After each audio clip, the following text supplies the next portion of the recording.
I'm going to start with the opening line, which is a quote from a song that is relevant to the topic of the night. So it is, "We know that what we reap, we sow, but we forget how low we can go. It's bad here on earth, but if we don't get to heaven, it's hell." Has anybody heard this song? Anybody know the lyrics? No? I don't know who that is. Okay. It's a song called "Give 'Em Hell," Talib Kweli, yes. Ah. Yes, and I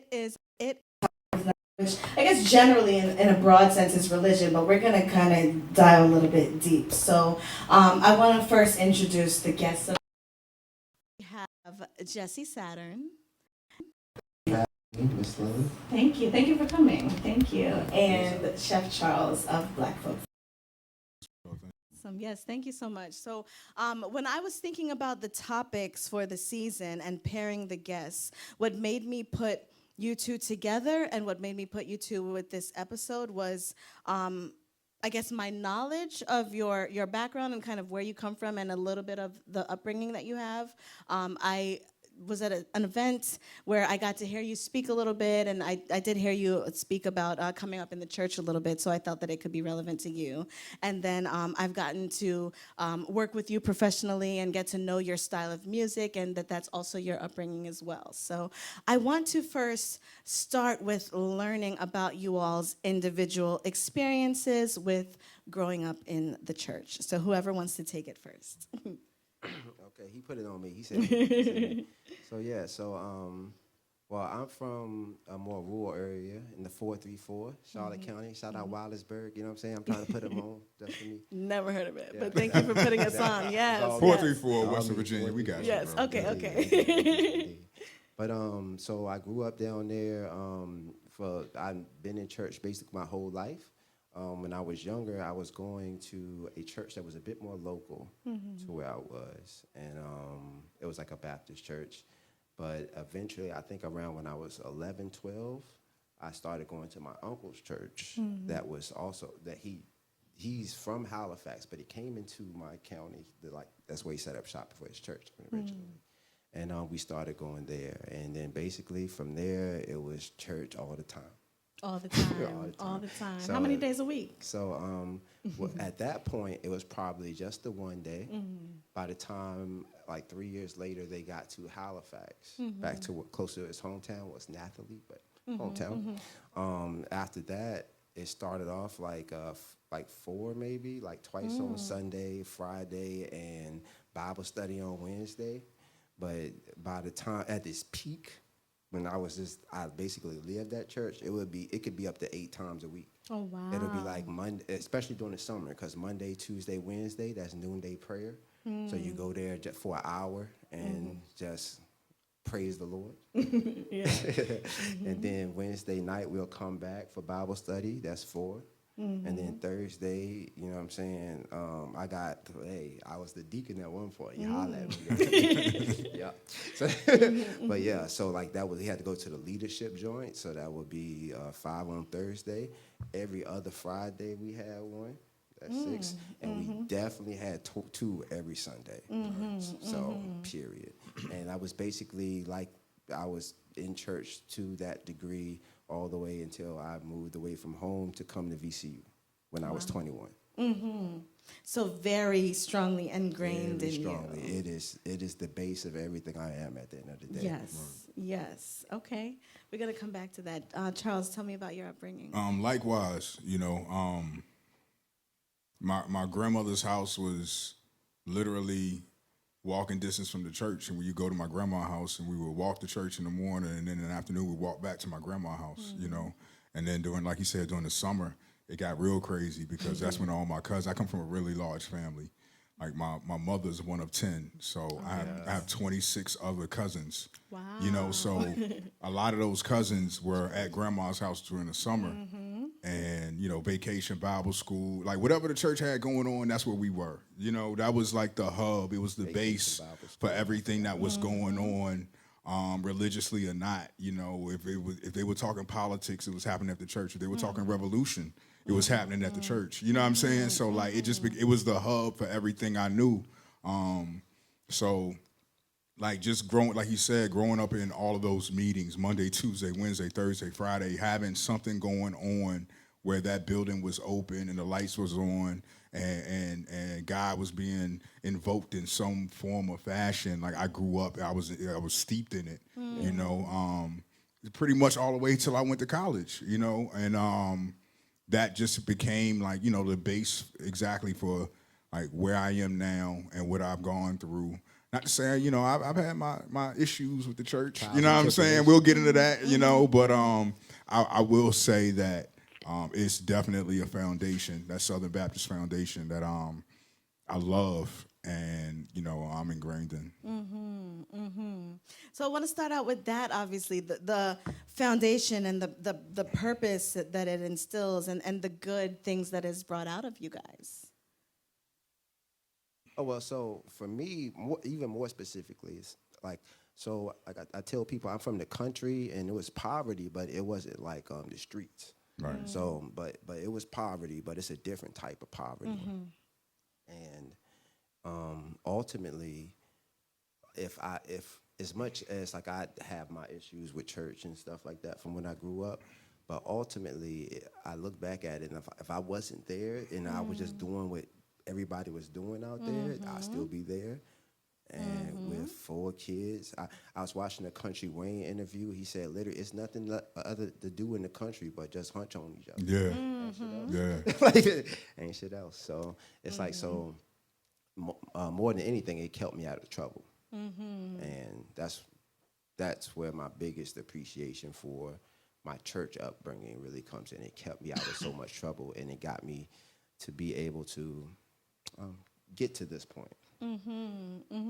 That's what I was thinking, Charles, when you were talking about in the summertime it got crazy, because I'm thinking, okay, kids are out of school, Right. and we know what is said about idle hands. Right. So it's like, well, let's Devil's give them, playground. Let's give them a place. Yes, You know what I mean? yes. And like the church, it was more than just a place you came to worship God. It was That was my social. it was everything. It was Instagram. You know what I'm saying? It was Facebook. It was all of the things. It was the things where we went to find out what was going on. It was a place we went to gossip. It was a place we went to hunch on a little bit. You know what I'm saying? Like, to be completely, you know, real. But it was one of those things where like those were your friends. Those were your first connections.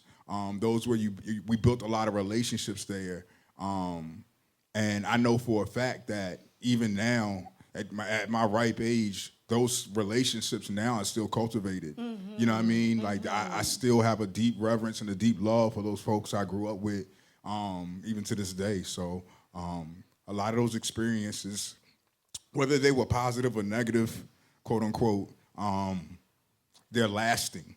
Yes. You know what I mean? Yes. They're lasting. So I give great, tremendous reverence to it, especially on this side of things, when I can look back with discernment. Facts. You know what I mean? And say, okay, I see what was going on here. I was being molded, you know, so. That's one of my favorite words. Discernment? Oh, okay, Yes, cool. discernment. Yeah. Yes. And like you were saying, like it wasn't just a place to go to worship. I mean, for me, it was my social life. So they had a game room there. Like all of my friends basically went there, and that was the county over. So it was like when I went to school, I didn't see these people, and so I was just, you know, almost just like I felt like an outcast at the end of the day. But when I was there, that was my whole social realm. Yeah. Okay. I want to explore some understandings of, I guess, some different notions. So what comes to mind is heaven and hell, and then good and evil. So I want to know your take on it and how your background with religion has shaped your perspective on those things. Your world. So, Your world. heaven and hell, good and evil. I mean, I feel like we're born with a sense of good and evil. I feel like, you know, I feel like babies out of the womb know what's good and what's bad. You know, I don't think that has to be taught.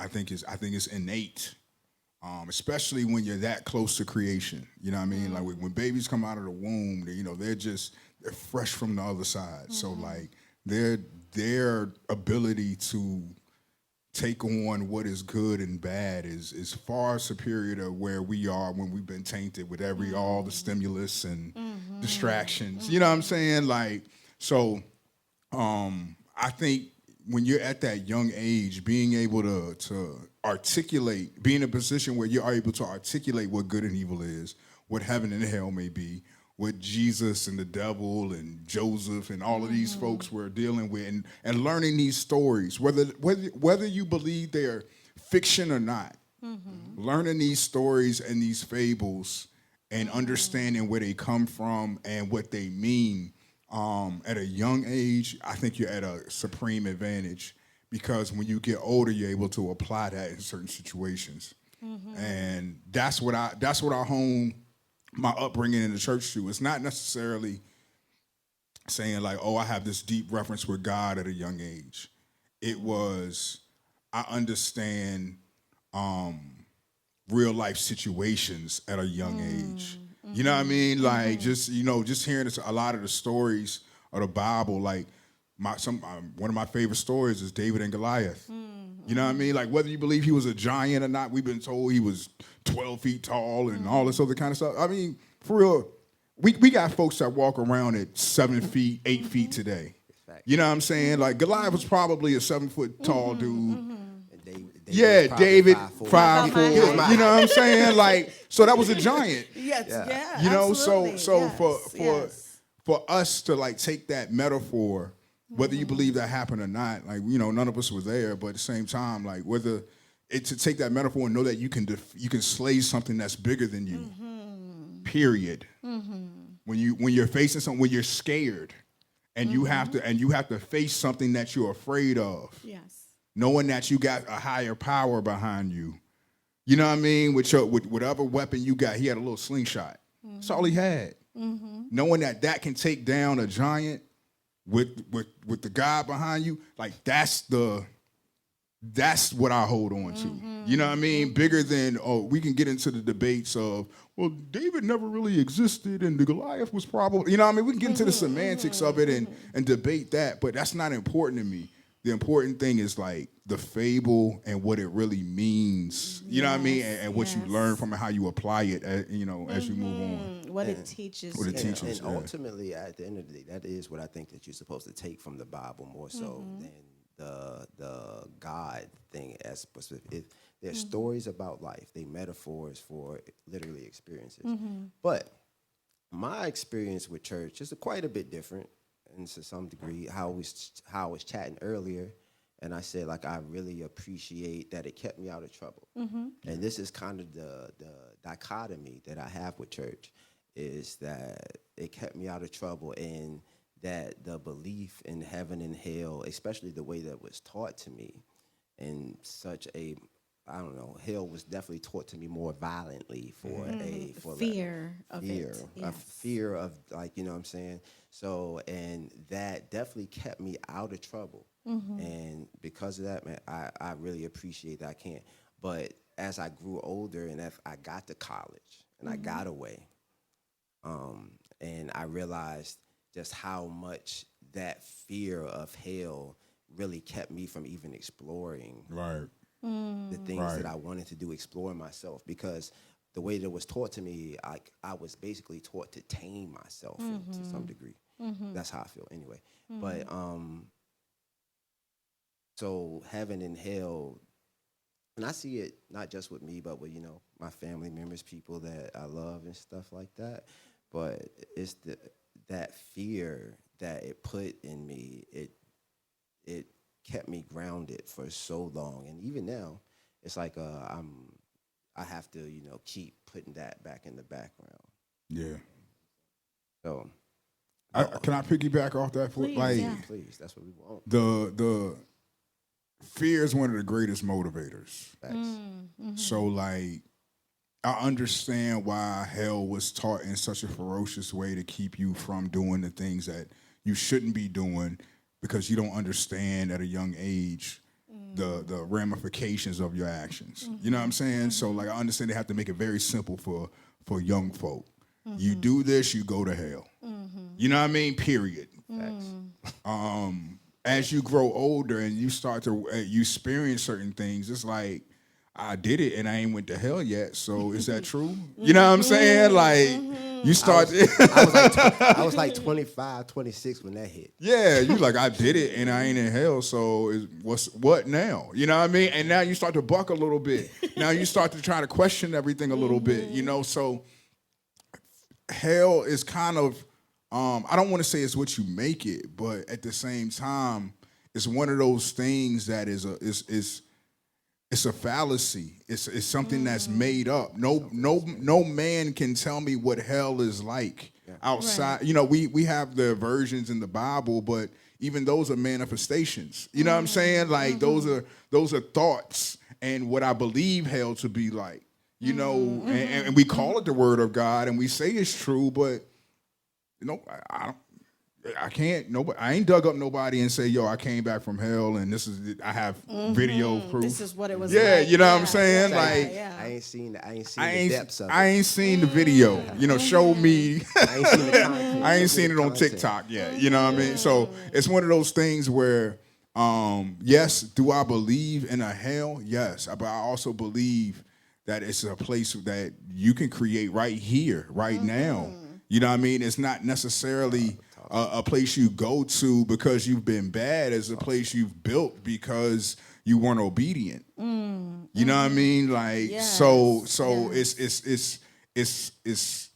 you gotta be in tune, man. You gotta be in reverence with the higher power. And I've been off of that reverence.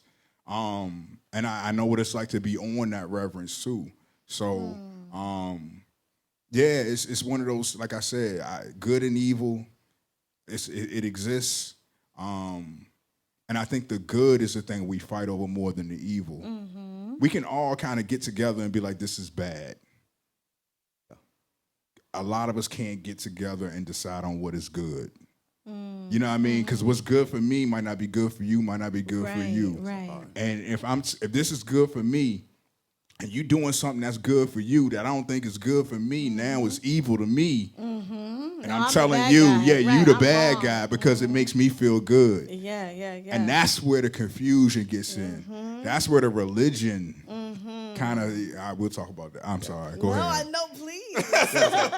So the piggyback off a point that you made, it's like, so like I said, I believe that heaven and hell at the end of the day, like whether it's here in the afterlife or not, like afterlife or not really that big a concern to me. So, but I do believe that it is a metaphor just for your state of being. And if that is a state of mind, like heaven and hell, and it's like, what do your habits trend you towards? Does it trend you towards this darkness, for lack of a better word at this time, or does it trend you more towards the light?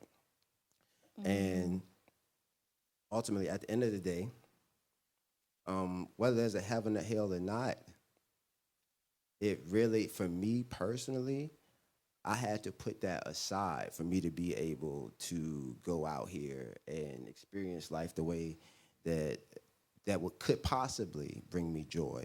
Because the way that hell was taught to me, especially at a young age, it was like basically if I'm not at home, it felt like at the very least, if I wasn't at home thinking about Jesus, man, oh man, it's a wrap. Because it's not just what I do, it's what I'm thinking.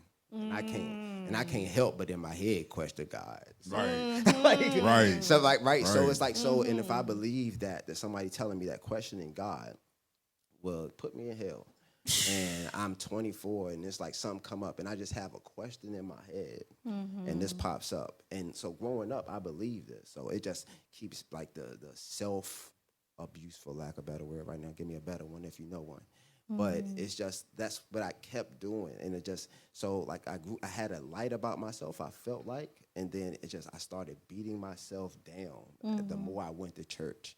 And, I felt beat down by church and stuff like that. So. I can't help but question God. That's a real statement, brother. Yeah, that's real. That resonated. I can't help. What resonates about it? Just the curiosity of it. I think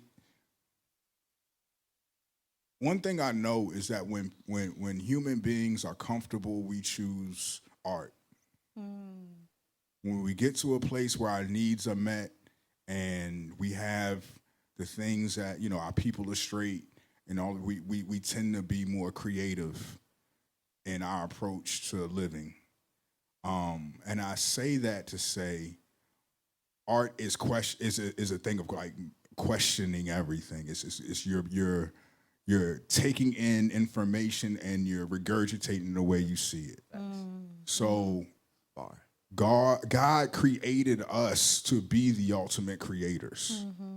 He created us in his image, and that is creation. So it's our job to create. So I always like to reverence God in the sense that like it's a conversation. When we pray, dear Heavenly Father, I'd like to thank you for the day, blah. You know what I'm saying? We kind of go through our thing.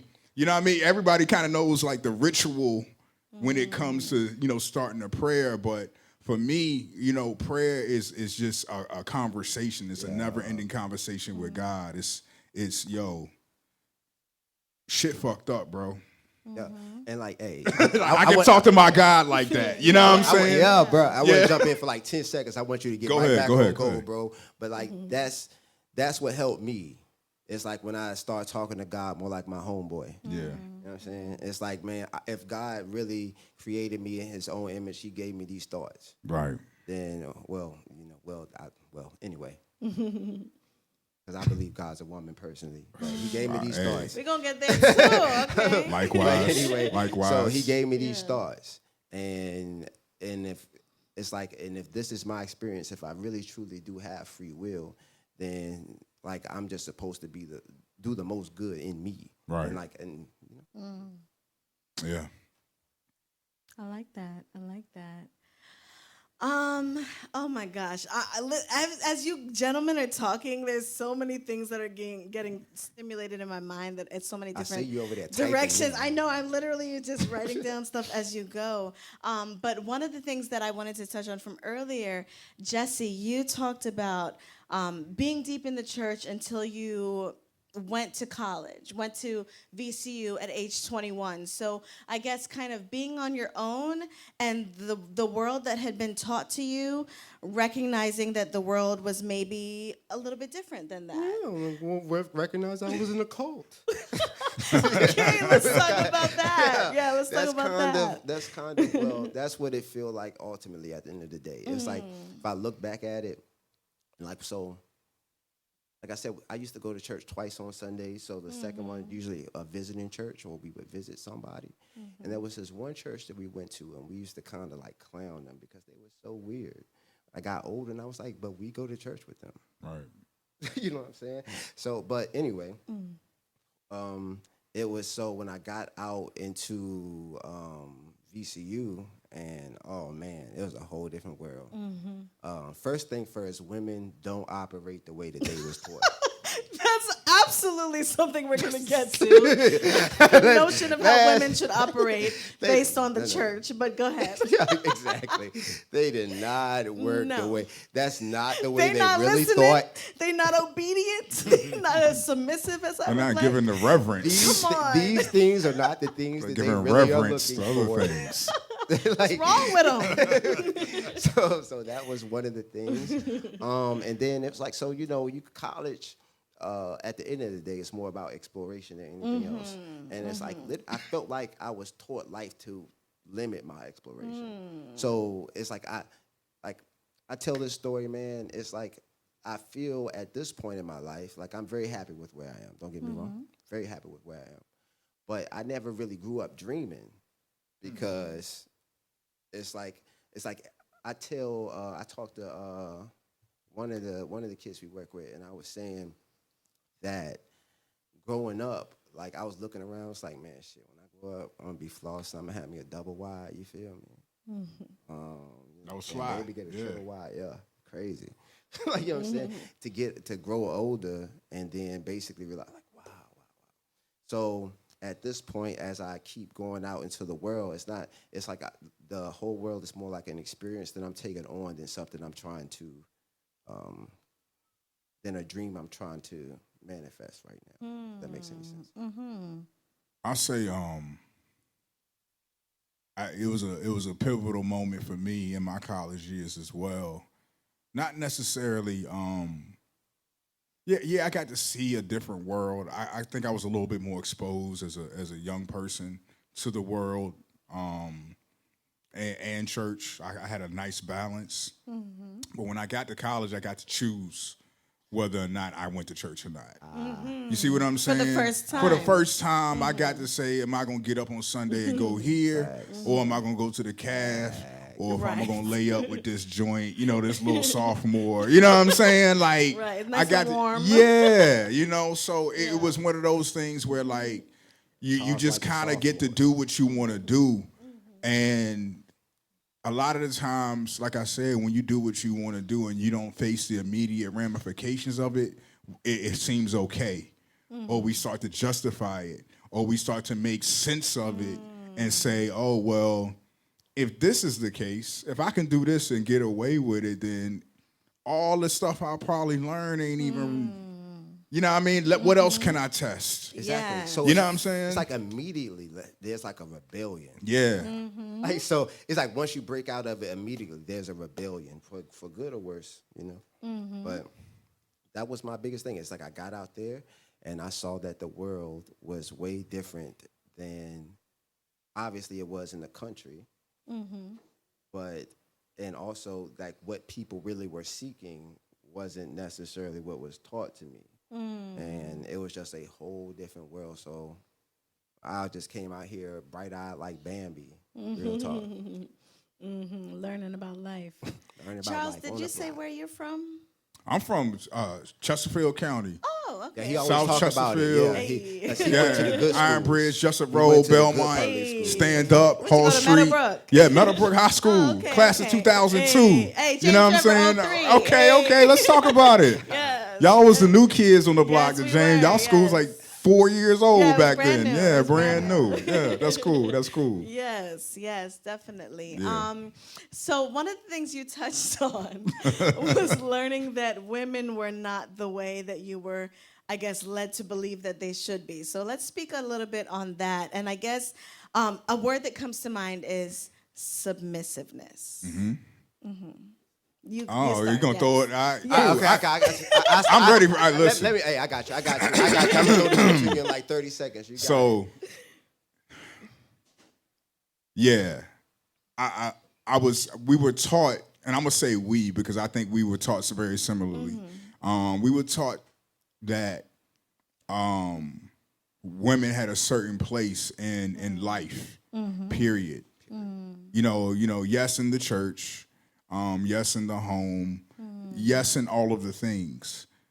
So when we got to college and we saw women with voices and opinions and smart and articulate and bold and strategic and just winning on a certain level, it challenges everything you think you're supposed to do, because now what I thought I was supposed to be attracted to, I'm now attracted to something else. I got to college and I met women more courageous than me. Yeah. And now you want that energy. Now you want to be a part of that. Now you want to be, you want to. It's seductive. You know. Intriguing. It's pulling you in. It's not a bad thing, It's not as a you've been taught. So and then the man, the conqueror in you wants to, and I'm just gonna keep it a G. It wants to like It wants to conquer that energy, So Submit her. You want to then submit her based off what you were taught, because we're taught that you're supposed to submit. These women are supposed to submit to us, and if we're the man, then this woman who I found more courageous than I am should submit to me in whatever fashion, because I am now showing her this, that, and the third. And when those things don't happen, now it's your ego. Man. Hell. Your ego and you one of those. You a Jezebel. Yo, yeah. Now she's a Jezebel. Jezebel. Now she's a harlot. Yeah, You know what I'm saying? yeah. She's Mary Magdalene. You know what I mean? Like she's all of the things in the Bible that we taught were bad, that were then coveted at that time. Mm-hmm. They were sought after at that time. Sought after. That's yes. why, Cherished. and those clearly the ones that was winning, and that's why Okay. that's why they made the Bible. Right. Those women made the Bible because They of were relevant. yeah, Yes. they were relevant in their Yes, time. yes, So yes. so I think a lot of the times, man, we get into a place where that's where I think religion as the institute begins to take over. You know, when we talk about religion, we talk about religion is something you do over and over again. It's habitual. You used that word earlier. It's habitual. It's something that you do. Oh, I religiously go get my hair cut on Wednesdays. You know what I mean? Every single Wednesday between 7 and 8 o'clock, I go get my hair cut because I enjoy sitting with my barber. Stay fresh. Yeah, I like how I feel when I get out of the chair. You know what I'm saying? Like, he always has a nice, drink for me. Shout out to your boy barber, Julian Green. I got to throw that out there. But I do that religiously. That is a part of my practice. But when we get into the institutions of religion where control kind of begins to manifest, then you get into a place where you're supposed to do this. And if you don't do this, then you're wrong. You know what I mean? So, like, understanding where women they've been brought up a certain way inside of the church, been told to be quiet, be still, be dim your star. Don't be sexual, be modest, be quaint. You know what I mean? Like, just be silent. All of the things and then get into a space where being loud is appreciative. In a college setting, I had to imagine it can only be freeing. Freeing, yes. It can only be freeing to be in a space and be validated. So that was very eye-opening. Not just to understand that, like, okay, these type of women exist and this is what I may be attracted to on this end, but when I didn't get it, it was like, okay. Yeah, like, I ain't who I think I am. I might not be who I thought I was. Whole world just but at the same time, what do I need to do? Like, how do I need to shift my thinking to like get around this thing we call divine feminine? So yeah, and then like so for me growing up, I mean, I heard a lot of these type of sermons. Like, I could tell that somebody went to talk to the pastor, which was my uncle for the most part. And for my life, it was my uncle. So went to talk to the pastor about something that happened with their wife or something. And then there'll be a preacher sermon. They'll just be like, submit. The Bible say, blah, blah, blah. It's evidently some verse. I wish I had it all the way on me. I'm saying y'all can find it if y'all want to. It's in Timothy something. Timothy 3:9. No, I'm joking. I don't know. I really thought, I was like, yo, that's hard. Like, you got it. No, but it's like, it's in Timothy or something, but it was like, it said something like, I don't give a woman any authority over a man. She is to remain quiet. Yeah. Yeah. Damn. Yeah. Damn. That's in the Bible. That's like, it's in the book. I mean, who wrote it? Timothy. I don't Timothy disagree wrote with that shit. Timothy was hurt. Timothy was hurt, bro. It's one man That writing man. down what he felt and saying that this is what should be. He found him a courageous woman that he couldn't. Nah. And he was. Shut your ass up. He got a piece of courageous and didn't know what to do afterwards. But that's so funny. That's so funny but I do think that a lot of men's ideas of what women should be are shaped by their upbringing, obviously, but an upbringing in religion. Yeah. So I want to talk a little bit about this notion of a woman coming from a man's rib, because obviously then that is like naturally you are tied to him. You are a piece of him. So you must submit to him. But if you ain't know, I go by the name of Lilith. Mm-hmm. So Lilith Awesome. was created at the same time as Adam, from the same earth, the same clay as his equal. She did not come from his rib. So I just want to talk about a little bit about how that notion of a woman being that, or has affected your relationships in life. Ooh, ooh. Can I start? Please. All right, Please, cool. this might be all you, bro. So, I'm a firm believer. I think what we're dealing with are two things.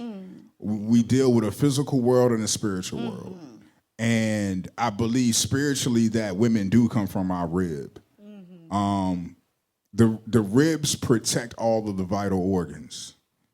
Everything that we need to sustain ourselves, and our gut, are protected by our ribs. So it's only right that a woman would come from the place that protects our most vulnerable places as a man, spiritually, right? Physically and scientifically, we can talk about a lot of the things that women have can reproduce asexually. They don't need men. If men were to go will fall off the face of the earth, women can reproduce and create men just off genetics alone. You know what I'm saying? Like that's the oldest bones found on the planet were of women, and I'm not talking about like a woman had the oldest bone. I'm talking about like a colony of women. You see what I'm saying? Like, so there were women like they don't need us. You know what I'm saying? Like, to be completely honest, to survive. But at the same time, I believe that manhood is meant to, being a man means you promote manhood and protect womanhood. So being the stronger sex, being the more athletic, being the I don't want to say more rational, but being able to. All right, she's shaking her head. Yeah. We got one It's in a the bad crowd word. shaking It's a her bad. head. See, that's a trigger We got word. one in the crowd It's a shaking trigger her word. I'm gonna back It's you a up trigger in a word. second. Go ahead. But being the sex that can hold down our we can think through our emotional emotions platitude. before we make a decision. A lot of the times, that is its own superpower. So we have a certain place on this earth alongside women. I do believe that there is a submissiveness that comes naturally from women when led correctly.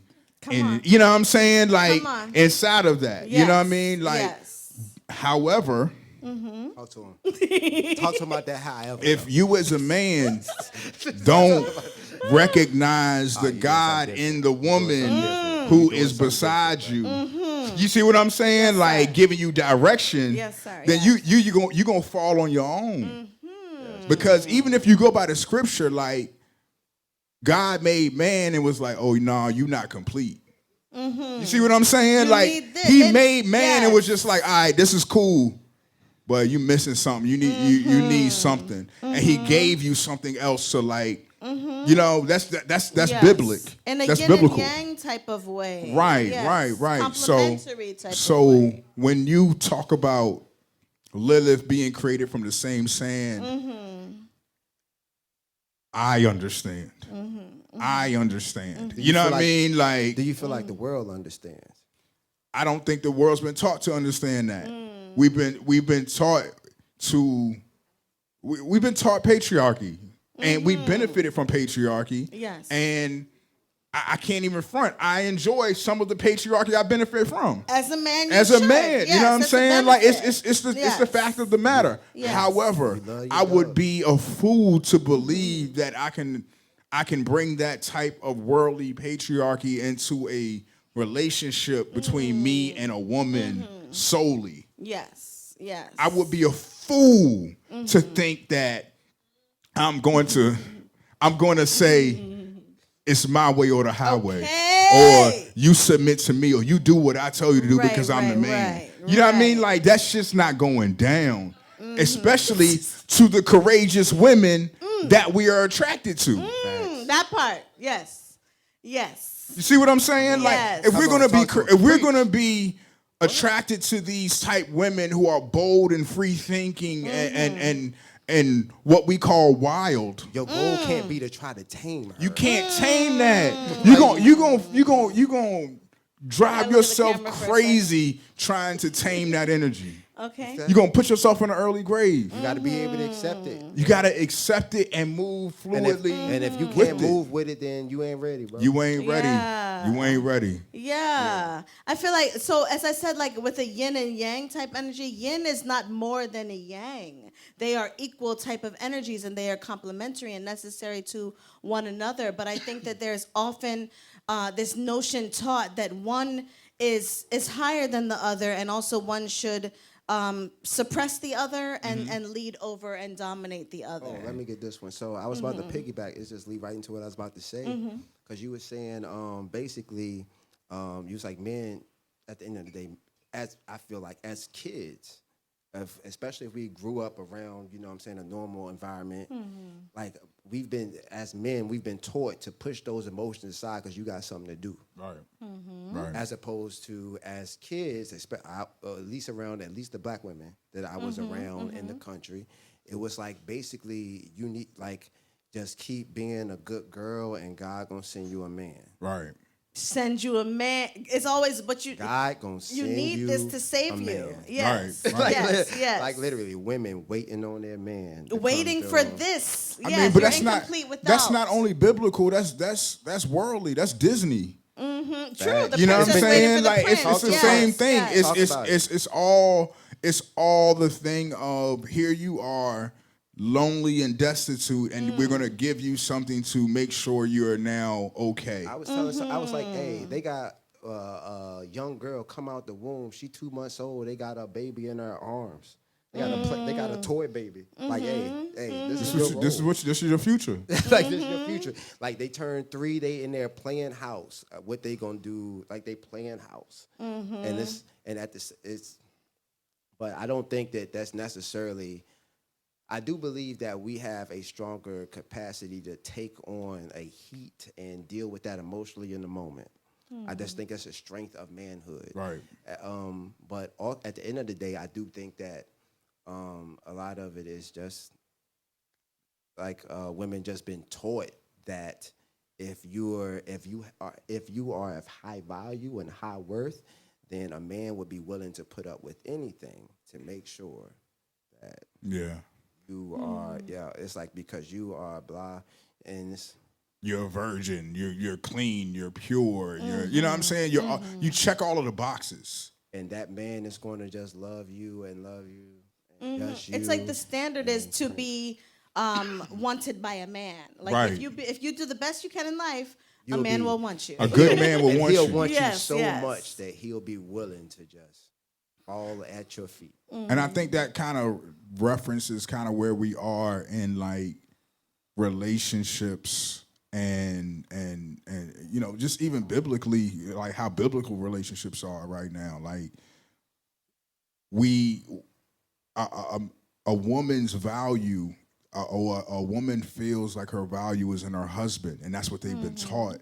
So the type of man you marry is equivalent to the life you've led. I meet church women and they don't tell me their name. They say, "Hi, I'm somebody else's wife." Yeah. You know what I mean? To let you know, like, this is where I'm at, you know what I mean? And this is what you messing with if you decide. You know what I mean? Like, if you decide to proceed. So, like, I just meant hello. Like, I just meant hello. I'm just saying, like, I just meant hello. I'm just talking on a level of, like, where we are as, like, societal wise, and where we get to, where we do get into relationships, and we don't see the marriages of the past. We don't see the camaraderie of the past, and women will say, I don't have. You're not a man like my grandfather, and you know what I mean. Like, you don't do the things my dad did, and this, that, and the third. But at the same time, you're also not our grandmother. You know what I mean? And you were taught not to be like Not I to agree. be. Yeah, Yes, like you yes. you have gotten to a place you can't say I'm my ancestors' wildest dreams of being free and open, and then Be tamed. want to be tamed at the same time. You see what I'm saying? Like It's you are the conflicting, yeah. untamable. Now you have to accept that, and now accept the love that. You know what I'm saying? Like What what that that comes with. actually looks like. You know, so I think we get into a lot of spaces right now where yeah, you know, we see a lot of women in the church and in spiritual places at the forefront and leading, but at the same time, as that grows, you get a whole lot of pushback from religious folks. You know what I mean? I'm talking about the institution of religion now. You know what I mean? Like that Yes. tradition. Yes. So and it taints the body. It taints what we're trying to do and what we're trying to create. Like honestly, I like if I can just be like real, like I just got back right with God. I'm 40 years Talk old. about it, You know what I'm yeah. saying? Like and over the past 3 years, like me and God, we won't cool. Like we like bro. Beef it, bro. Yeah. and respect on your honestly, name, son. even in the midst of the beef that I had with my creator, I've elevated crazy. So it was very easy for me to say, it won't you, it is me. So to be in a place now where I can give reverence to the thing, the energy, the essence, you know, you talked about God being a woman, or just the yin and the yang, just everything, and understanding that like I'm just a piece. Like it ain't as long as I just stay locked into a little bit of the energy. You know what I mean? Like I ain't even got to get the whole thing. You know what I mean? To just stay locked into a little bit of the energy that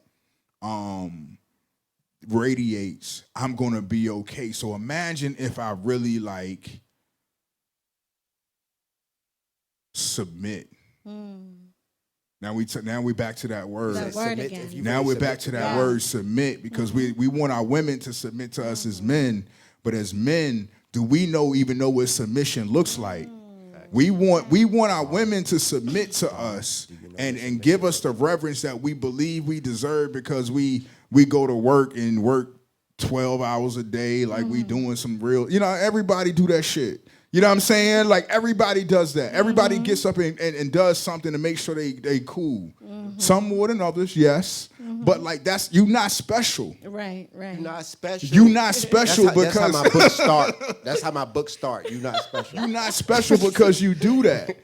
So to really submit to something that is bigger and beyond you is real. One of the things, my cousin, we have I'm a chef, so we be in the kitchen a lot. My cousin Marcus, like, you know, we send each other like, you know, stuff online all the time. And one of the things he sent me and we had a conversation over was we send each other a lot of stuff about leadership, becoming better leaders, becoming better men, becoming, you know, this, that, and the third. But do we ever focus on being better followers? You know what I mean? Like, are you a good follower? Number one. Hell no. You see what I'm saying? Like we awful focus follower. on leading the pack and this, that, and the third, but like, are you a good follower? And what following what it really concerns itself is submission. You got to be able to submit to somebody else's authority, whether they are right or wrong. Whether, you know what I'm saying, whether you believe in the plan or not, you have to be willing to say, okay, I don't see it. I don't see where you're going. I don't see why we're doing this, but I'm going to trust you anyway. And whatever you tell me to do, I'm going to do. If you tell me to take this hammer and hit this nail, I'm going to hit this nail. You know what I'm saying? Because I don't know what it's going to lead to, but that's what you're giving me direction to do. That's faith. Yeah. That's faith, right? And that's the thing. If we can't give that to God, if we can't give that kind of submission to God, how could I ever expect my woman to come to me? Because I'm her example. Exhibit what I can't display. Yes. And I grew up hearing a lot of those women need to submit ceremonies. It was just a bunch of those, just pastors or deacons mad with their wives and something like that. So somebody got there. I know this word hurting. The word cutting deep today, ain't it? Huh? You know what I'm saying? But I think I mentioned it to you before when we were just chatting. It's just I don't think that, especially in 2024, the word submit is actually a plausible term. Yeah. At the end of the day, it's like, you're looking for somebody to cooperate. Can you cooperate? Right. Like, can you do that? Now, Right. if you can't cooperate, that's a whole different thing. That's real. That's real. Submission is just cooperation. It's coming together and saying, hey, are you open to new ideas? That's what submission really is. Are you open to learning on the fly? Yeah, but that word submit, it's going to hit somebody a different way. But if I go to my woman and say, like hey, slavery. look, I need you to submit to my authority. It's like slavery. Automatically, that courageous, wild woman that It's like, nigga, what? No. But you know what I'm But if you're like, hearing? hey, can you cooperate? You know what I'm hearing also when you guys say submit and cooperate is trust. Trust me. Yeah. That's the main thing. It's like, do you trust me? That's Do the you most trust me? To lead. Do you That's trust it. me? You to lead. And like Yeah. sometimes the talk back is like, if I'm like, she wouldn't say it, but it's like I hear it. It's like, you don't trust me. I got it. Right, right, and that's what it turns. It's not necessarily what you say; it's how we interpret it. So we can hear. You can say, "I'm only doing this to make you better," but If you to don't believe me, me. it sounds like you just don't trust my leadership. You see what I'm saying? So Yes, like, yes. and you're not allowing me to make mistakes. I gotta be perfect for you to believe in me. I gotta do everything systematically in the right way. The way and that way is left to your interpretation. Yeah, it's not even developed. It's not even. You haven't even given me a manual. Yeah, You're it's just saying nothing tangible for me I'm to going know. I'll let to you know. evaluate I'll let you know if you in real time. Yeah, if you make it or not, if you check these boxes or not. Real Yeah, time. yeah. You know, so it's one of those things where I tend to. That's how I look at my relationship with God. I don't necessarily have to know the plan. But it's a cooperation. I don't necessarily have to know where you're leading me, even when shit fucked up. Even when, like, you know what I'm saying? When, like, yo, God, this ain't it, bro. You know what I'm saying? Like, this ain't it. Help. Yeah, like, and Nah, man. Yeah. yo, take that hammer and hit that nail. Nah, man. This don't make no sense. Why am I hitting the nail and everything's on fire? Why I have a hammer in my hand and everything's burning up around me? Why? That's what goes back to why, I question God often. You know what I mean? And it's like, I didn't tell you to worry about the fire. I told you to hit the nail. Because I need you to do that right And now. I that's got somebody it, working on the fire. I already got, you know what I mean? Like, you don't. All knowing. Yeah, like, yeah, you don't. That covered. The fire is taken care of. It's still burning, but it's taken care of. worry I need about you to all work. that. I need you to work on this so this can be taken care of. So this me. ark can be Yes, built. Trust. Talk to him. Yeah. Because I got the rain coming down to take care of the fire, but when the yeah. flood come, I need the ark to be built. Yeah, boy. That means something. Omnipotent, all knowing. We can only know but so much, but Right. there's something that knows so much more than us. And that goes back to the same thing what we were talking about earlier. Sometimes we just need to be told, don't do this, it's bad as kids. It needs to be simple. Just yes. The 10 Commandments, the Bible is a big book. Yes. The Ten The Commandments. 10 main Commandments are universal. one. Don't rob. Don't steal. Don't steal, Yes. honor your Don't mom and murder. father, don't murder, you know what I'm Yeah, saying? yeah, Don't be a yeah. fat motherfucker, you know what I'm saying? Like, Sloth, yeah, like, don't be laziness is lazy. not good. Right. Like, you know what I'm It's- saying? yeah, It's I very agree. simple. Very It's Simple. very simple. Yes. You know what I mean? Like, Yeah. I think it was Abraham who came off the mount that brought the 10 Commandments down to the folk because they were worshiping Baal and they were doing. He brought them out of Egypt and showed them God's power. He literally showed them God's power. He walked into Egypt, let my people go, part of the Red Sea. God did this. They ran out, they got good, and then they started worshiping other gods off rip. So he had to come to him very simple and be like, look, I know y'all happy. I know y'all good. Y'all free now. College. You now can choose what you want to do. College. Like you said, You're right. You now. I need to make this very simple for you. Don't do this dumb shit. You know what I mean? Like, just honor your mama. Lead you to a place of hell and tears. He didn't say don't fornicate. He didn't say don't covet your neighbor's wife. You know, the Ten Commandments don't say that. I'm not trying to say that you should. I'm just saying he made it very simple. Honor your mother and father. Don't kill. Don't steal. Don't destroy. Like, do these things. And outside, and when you start to do those simple things, the greater will come. You know what I'm saying? The greater will manifest, you know, so. I like that. One of the things you guys had spoken about was God as a he, as a him. I think that there's so much personification of God as a man. So I want to talk about what that does. And I guess you've acknowledged that in your mind, God, or the energy of God is likely feminine. Yes, so speak on that. So, well, from a very tangible aspect, only women can give life. Well, only feminine energy can give life.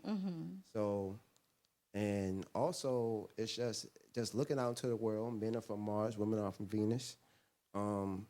If the world was dudes, this would be a lot more simple. The whole experience of life, it would be a lot more simple. There'll be three colors. There'll be dark blue, light blue, and regular blue.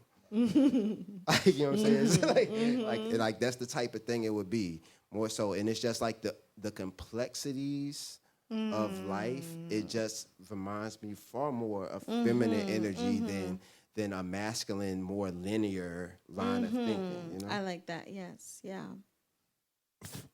Honestly, for me, man, like, and I also believe that God is feminine energy.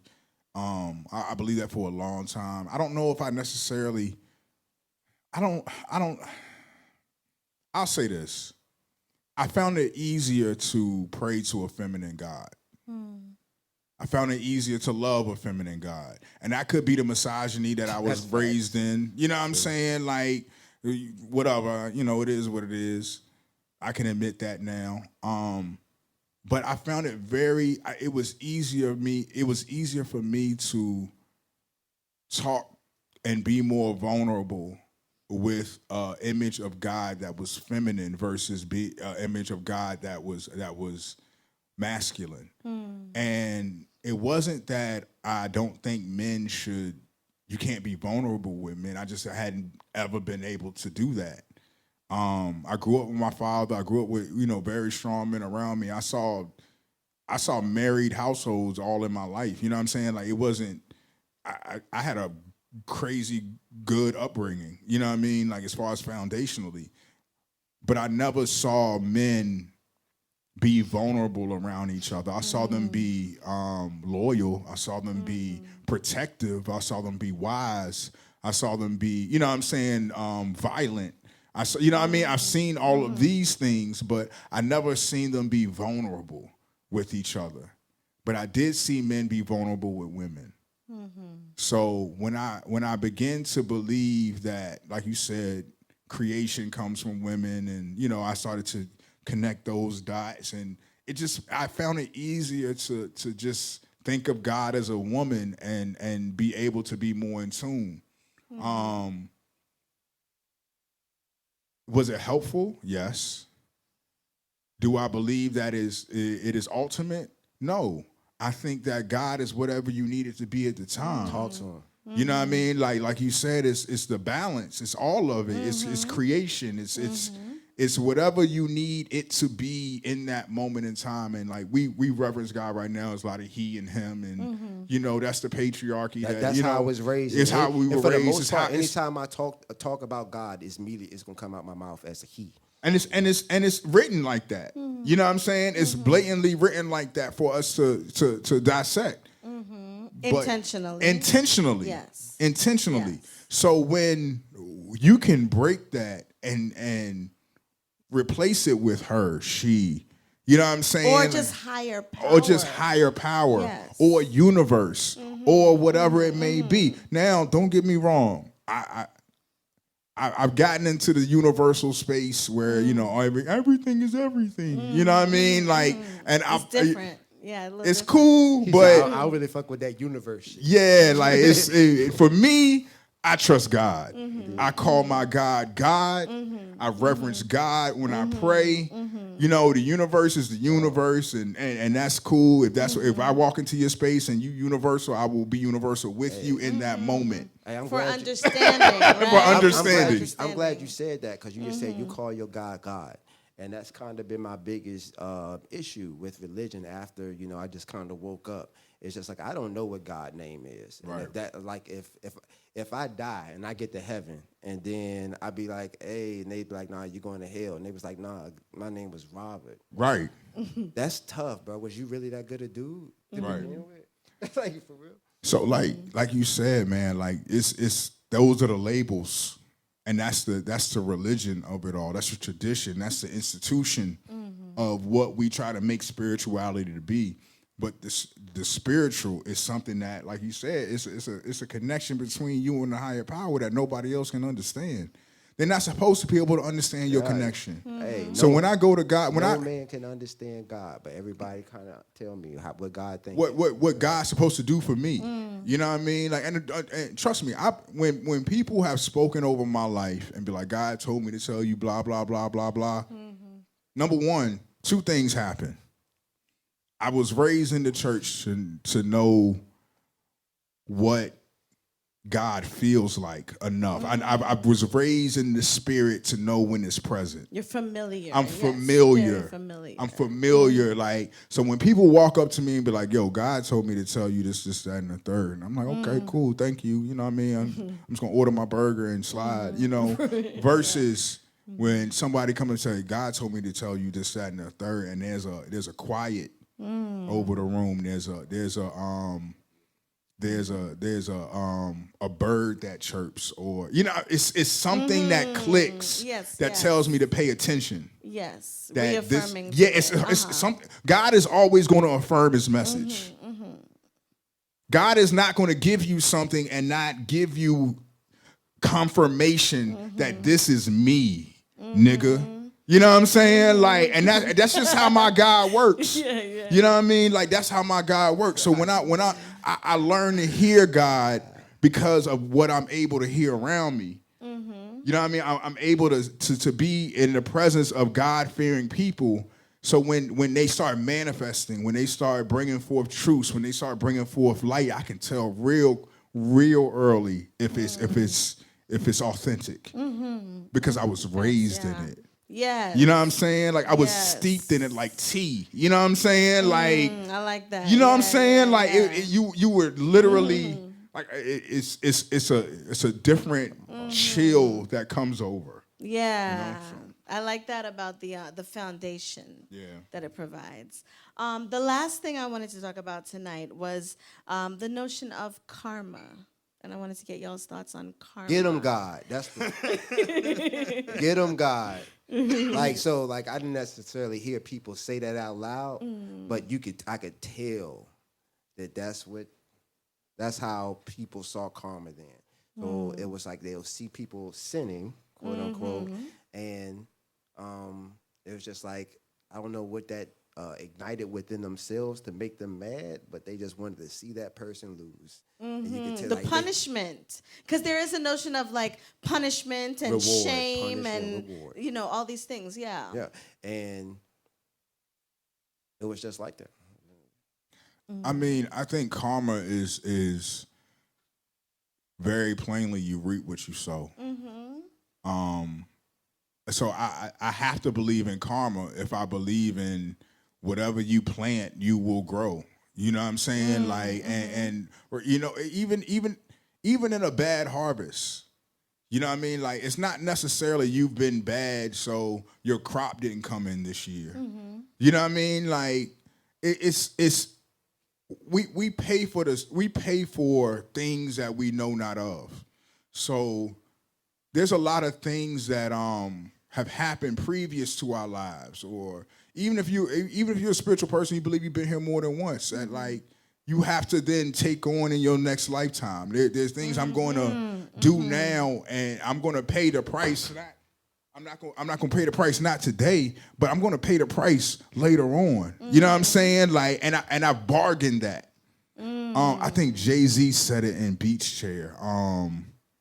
I can't think of the lyric, but it's like, I can't think of it right now. But go back and listen to Beach Chair. And like that's one of my favorite like Jay-Z songs and lines, just because he talks about what he has to do as a man now, what his children are gonna like have to pay for because of who he is. You know what I mean? And I'm just using him as a metaphor right now to say that like it ain't always, the repercussions we get ain't always like immediate. You know what I'm saying? Yeah. Sins of a father make my life 10 times harder. I just want to go. There it is. You know what I'm saying? Like, you know what I mean? So like, so I wanna emphasize that like karma. I believe in it. I believe that it is.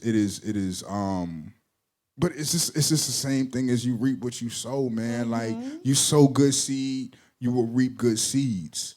You water those seeds. You pick the weeds. You know what I'm saying? Like you be intentional about its growth, and you will bear good fruit. Period.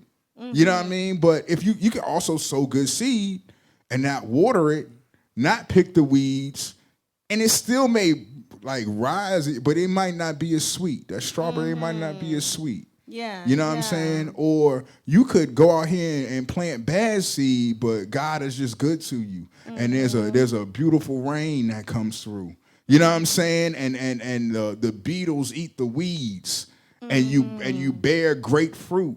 Not because of anything you've done, but because he's just that good. You see what I'm saying? So like there's karma for everything, but at the same time, man, like it's not necessarily reciprocal off every action. Right. Yeah.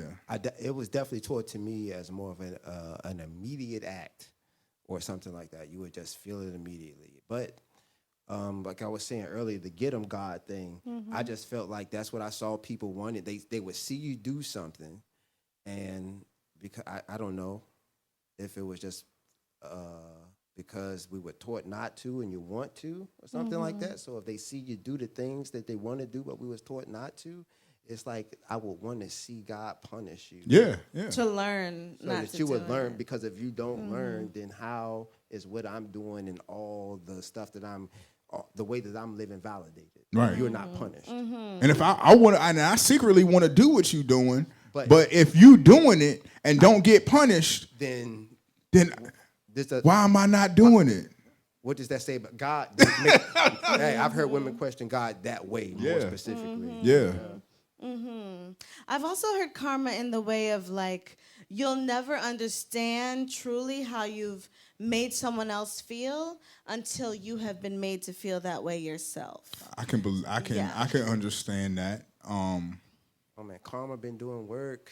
I think I always feel like I've been put in positions that I've put myself into. So To learn like, to truly feel what it feels like. So Yeah. like I've put myself in certain positions. I've learned from those positions, and I've been the positioner in other people's stories. Yeah. You know what I mean? Awareness. So Damn. so I understand I understand where you coming from. I understand where he coming from. I understand where she coming from.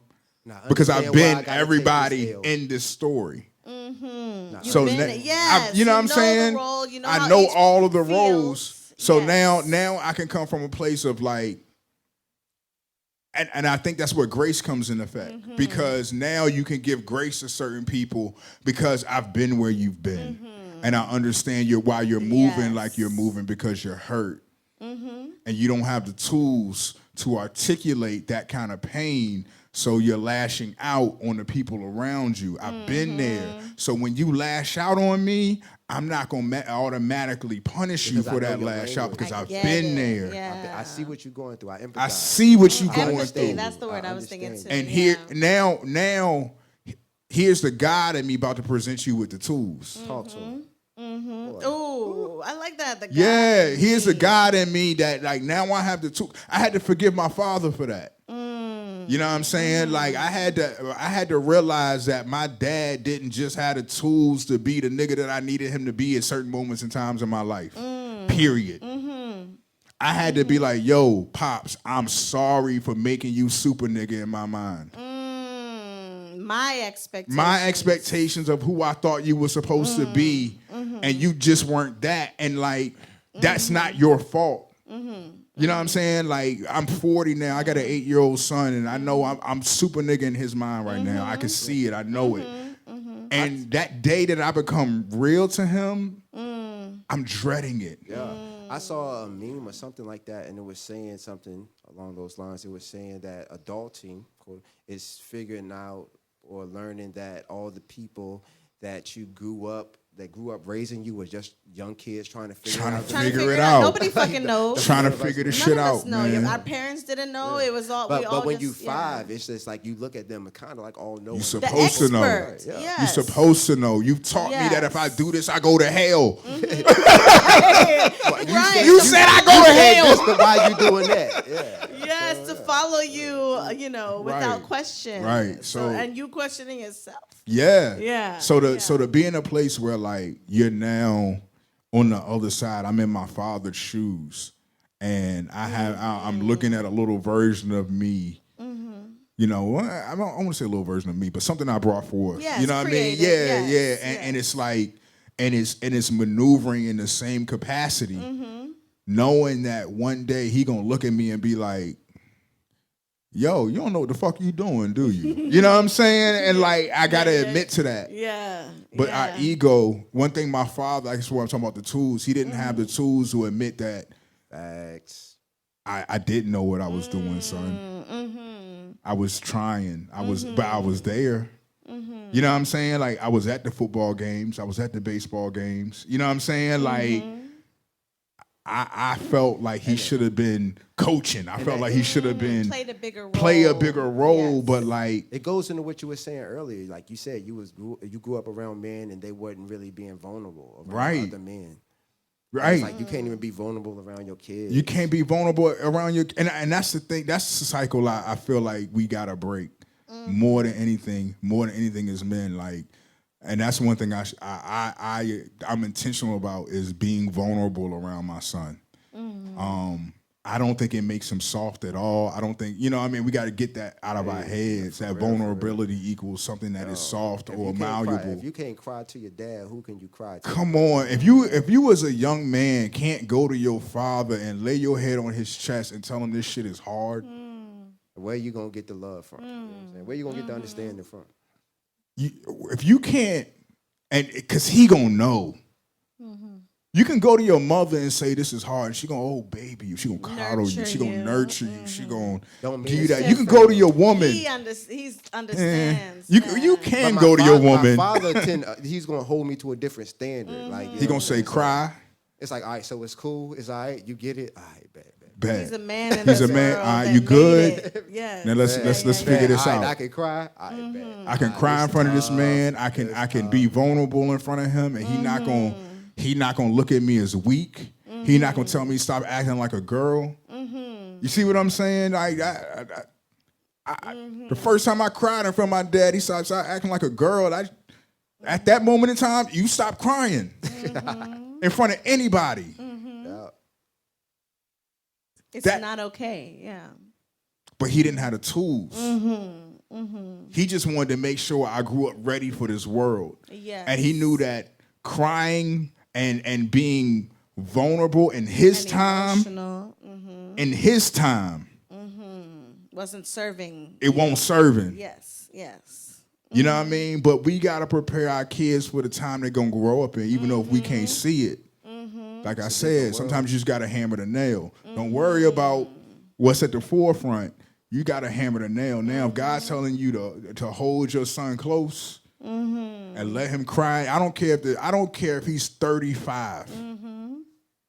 You know what I'm saying? With kids of his own, if he needs to cry in your chest. I feel like 47 when I'm going to cry the hardest. 47 is going to be like, bruh. Yo, I cry more now than ever. Ever. But I cried all of March. Right. The whole month. But it's one of those things where it's like I think we were talking about the album earlier, Killer Mike's album. And one of the tracks he had on, I can't think of the name of it, it's drawing a blank of all the tracks in my mind, but he said, one of the lines was, I now know why women go to church and hum. I think it was on Motherless. And he was talking, and that line, like, I remember hearing it, and then, like, I heard it. Yeah, what does that mean to you, bro? It's like he understood why women go to church and just cry and release and give it all. Emote. And emote and just let it rain. You know what I mean? Because that's something that men, we weren't taught. We were taught that, like, no, nigga, don't do that. Don't do it. Don't you dare. Don't you dare. So for him to acknowledge that, like, yo, I realize why women go to church and hum and just rock back and forth in the pew. You know what I'm saying? Like, and we not having that space. And now taking that space, it's the same almost as women going to college and being told to be quiet. Now they can be loud. We can now be loud in our tears. You know what I'm saying? Like, we can be loud and vulnerable in those spaces. Free. And still, like, yo, you ain't bro, you still not, I'm still gonna check you if, you know what I'm saying? Like, it's a problem. I still got time to do Yeah, you know what I mean? Like, it's still not that, you know? So it's a yin and a yang. It still ain't so. It's just sweet, nigga. It's just sweet, nigga. Yes. Yo, I told you this was gonna be a good episode. We already like almost at an hour 20 minutes, so Wow, I definitely need to reel it in. But two things I wanted to say. Earlier, Charles, you had mentioned like the Bible and fables, and that is something that I always think of kind of in correlation, because you think of just the stories and the foundation that they provide. For instance, The Boy Who Cried Wolf, that's a fable, but it teaches you a lesson of what happens when you lie, right? So this is an important life lesson for people to learn, and I think that is what religion does as well, and life lessons do as well. So I think that it's very relevant in that way. And then the last thing I wanted to speak on is, you mentioned the God in me. So I wanted just to hear both of you all's thoughts on that notion of, you know, like God's self or the God in you and what that means. So personally, that's what I believe God is ultimately. It's my intuition and just that voice, quote unquote. I don't really hear voices, but that just my intuition that guides me and that talks to me and tell me to do what I'm supposed to do, whether I listen to it or not.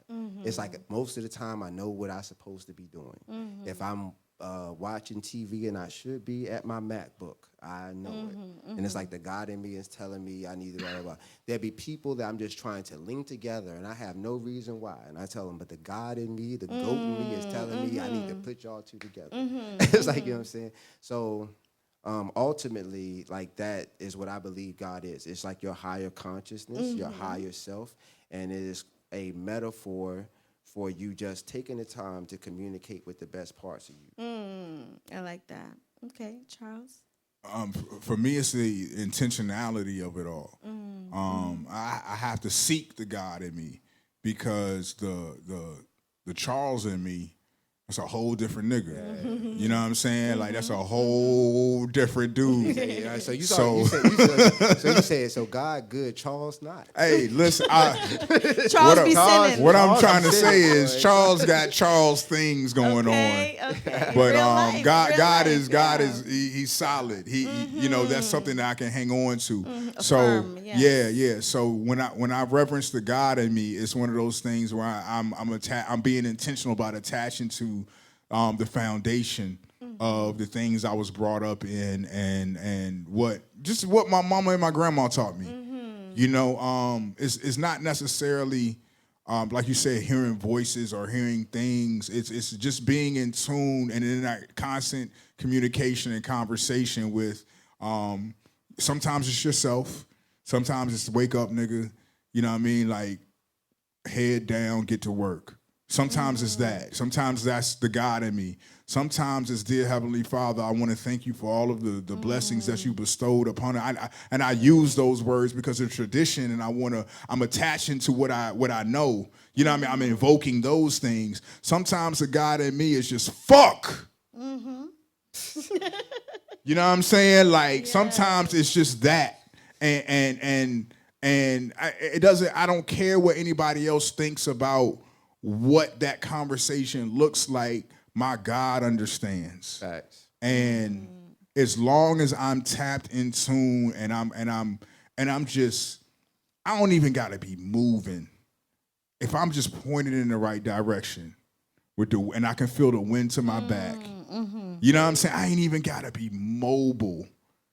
Like, I know that he's with me. She's with me. It's with me. They're with me. Whatever the whatever powers surround, like, I'm here and I'm steeped in it. Even through my ancestors. A lot of times we talk about, praying through our ancestors and, being very systematic about that.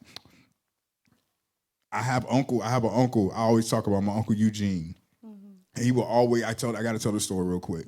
He called me Big Time C. He used to always call me Big Time C as a kid. And he was like the theater dude. Like, he always used to do the theater productions at the church. Like, he always just kind of knew who were the stars and how to position people. And he used to always call me Big Time C, Big Time C. And I used to wonder why he did that.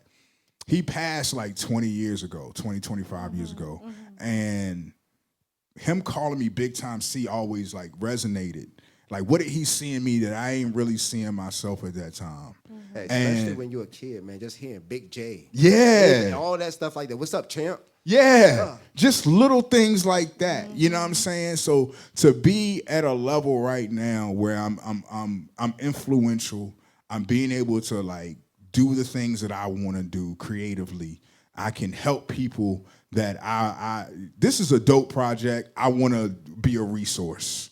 You know what I mean? That's the Big Time C I feel like he saw. So when it's time to do those things, when it's time to like be involved in those things, I reverence my uncle. Thank you, Uncle Gene, for XYZ. Not necessarily treating him as a god, but understanding that he came here before me and he saw certain things in me, and that energy is still here. Now, he's not my God, nor is Jesus. You see what I'm saying? But like the energy they're attached to is the thing that I have direct access to. Absolutely. So yeah. Yes.